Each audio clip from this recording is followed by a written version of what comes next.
आज हम जानेंगे श्री गणेश जी का विसर्जन हम बड़े ही सीधे तरीके से कैसे करें। Hello friends, welcome to my YouTube channel RJ Nisha ji, जहां आप सुनेंगे कुछ अच्छा ही। क्या आप जानते हैं हम गणेश जी का विसर्जन क्यों करते हैं? तो इससे एक पौराणिक कथा जुड़ी हुई है जो बहुत ही सुंदर है। जब महर्षि व्यास मुनि जी को महाभारत लिखनी थी तो उन्होंने लिखने के लिए श्री गणेश जी को नियुक्त किया। जब व्यास मुनि जी महाभारत सुना रहे थे और भगवान श्री गणेश जी उसे लिखते जा रहे थे तो लिखते लिखते 10 दिन बीत चुके थे। तब तक श्री गणेश जी के शरीर का तापमान काफ़ी बढ़ चुका था।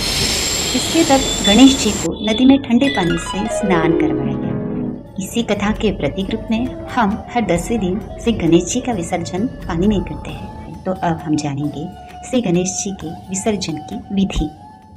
किसी भी मूर्ति के स्थापना के समय हम उसका पूजन करके उसकी स्थापना करते हैं। वैसे ही किसी भी मूर्ति को विसर्जित करने से पहले भी हमें उसका पूजन करना पड़ता है, जिसे हम उत्तर पूजन कहते हैं।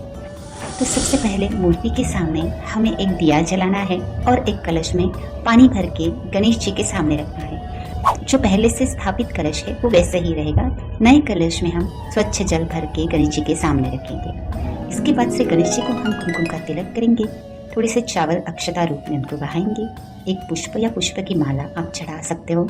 और दुर्वा तो 10 के 10 दिन विसर्जन के साथ 10 के 10 दिन चढ़ाना अनिवार्य है। उसके बाद हम गणेश जी को मनोभाव से ये प्रार्थना करेंगे कि हे गणेश जी, इन 10 दिन में हमारे द्वारा कोई भी चूक भूल हुई हो तो हमें माफ़ कर दीजिएगा और अगले साल ऐसे ही दोबारा खुशियों के साथ हमारे घर पे आगमन कीजिएगा।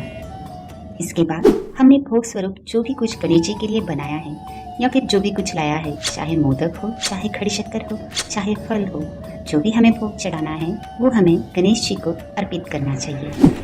विसर्जन हम 2 तरीके से कर सकते हैं। या तो हम बाहर नदी में या नहर में विसर्जन करेंगे या घर में ही पानी के एक बर्तन में विसर्जन करते हैं। अगर हमें बाहर विसर्जन करना है, नदी या नहर में विसर्जन करना है, तो हमें थोड़ा सा प्रसाद, चाहे शक्कर के कुछ दाने ही हो, लाल कपड़े में बांध के गणेश जी के साथ विसर्जित करने हैं। जल में जाने के बाद मछलियाँ इस अन्न को ग्रहण कर लेंगी। इसके बाद गणेश जी की मूर्ति, गणेश जी का स्थापना कलश, रिद्धि सिद्धि के रूप में हमने 2 सुपारियों की स्थापना की थी। इन सभी को हम अपनी अपनी जगह से थोड़ा हिला के रखेंगे। उसके बाद एक चौकी पे लाल कपड़ा बिछा के गणेश जी को दोनों हाथों से प्रेम पूर्वक उस पे हमें विराजमान करना है। आरती हमें घर पे नहीं करनी। अगर हम विसर्जन बाहर कर रहे हैं तो आरती हमें बाहर जाके करनी चाहिए। वहाँ पहुँचने के बाद गणेश जी की मनोभाव से आरती कर लेने के बाद हम उन्हें प्रेम पूर्वक विसर्जित करेंगे। विसर्जन सीधी मूर्ति रख के करना है और विसर्जन से पहले हमें 3 बार मूर्ति को डुबकियाँ लगानी है। गणपति बप्पा मोरया कह के 3 बार डुबकियाँ लगाने के बाद हम धीरे से प्रेम पूर्वक गणेश जी का विसर्जन करेंगे।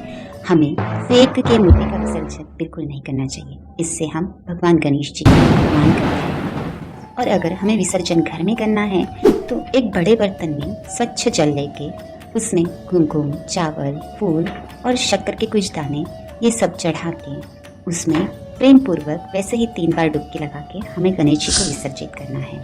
अगर मूर्ति मिट्टी की है तो 3 या 4 घंटे में वो गल जाएगी और अगर पीओपी की है तो उसे करने में 3 से 4 दिन लगेंगे।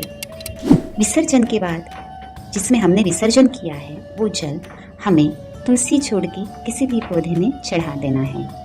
और अब बाकी सामान का क्या करें? तो सबसे पहले हमने भोग स्वरूप जो भी चीज़ें चढ़ाई हुई है, चाहे फल हो, प्रसाद हो, मोदक हो, जो भी हो, वो सब हमें घर में थोड़ा थोड़ा करके ग्रहण कर लेनी चाहिए। उसे घर में ख़त्म कर देना चाहिए। उसके बाद जो रिद्धि सिद्धि स्वरूप हमने सुपारी रखी थी, या तो हम उसको गणेश जी के साथ विसर्जित कर सकते हैं या उसके ऊपर फूलों से थोड़ा सा जल छिड़क सकते हैं। जल छिड़कने से भी विसर्जन ही होता है। इसके बाद किसी दूसरी पूजा में हम उसे यूज़ कर सकते हैं या उसे लॉकर में रख सकते हैं। जो भी नारियल, दक्षिणा और चावल हमने स्थापना करते वक्त रखे थे वो सब हम मंदिर में दान दे सकते हैं। और रही बात कलश के जल की, तो कलश में जो भी जल बचता है वो हमें घर में छिड़क देना चाहिए। और बचे हुए फूल, पत्तियाँ, इनको भी हमें पौधों के नीचे चढ़ा देना चाहिए। कुछ दिनों बाद वे गल जाएंगे और उसका खाद बन जाएगा। अब जो चौकी और लाल कपड़ा हमने लिया था उसे स्वच्छ करके हम रख सकते हैं। इसी तरह हमारी विसर्जन की विधि पूरी होती है। अगर मुझसे कोई गलती हुई हो तो आप सभी से मैं दिल से क्षमा चाहती हूँ। जय गणेश देवा, गणपति बाप्पा मोरया।